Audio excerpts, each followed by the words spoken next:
Hi guys, welcome back to our channel. In this video, I'll teach you how to create Shopify online store. If you want to know how it's done, then this video is for you. So in order to do that, you just need to search in here for shopify.com, and then you can see in here this login page wherein you can enter your email address in order to start a free trial. So just enter in your email address and then click on start free trial. Once you have done that, it will create a store for you. So you just need to answer all of these options that they have right here. So in here, as you can see, they will ask which of this best describe you. I will choose this one, but just choose which one you want to use. So for me, I'll just choose online store, click on next. And then in here, I will make products. I make myself, click on next. And just make sure that this region is actually accurate. So this is accurate for me, so I just need to click on next. And then once I have done that, it will actually create a store for me in just a few seconds.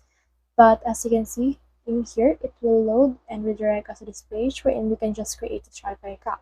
So you can continue with Google, Facebook, Apple, or email. So I'll continue with Google because that is simpler to me, and it will direct me to the Google wherein I can choose the account that I can log in with Shopify. So in here, I'll just choose this account of mine, and once I have clicked on it, it will direct again to Shopify and click on continue. And then once you have done that, it will head back to Shopify again. And in just a few seconds, we should be able to create or see the dashboard of the online store we have created.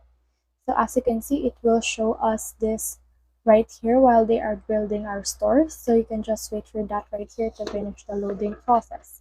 And once this is done, you should be able to see the whole store that they have built for you. So let's just wait for that to finish the loading process.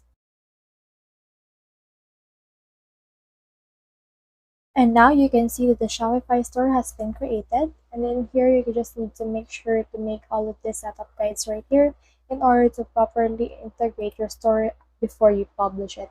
So that's the whole process. If you have any questions, just comment down below and we'll try best to answer. Thanks.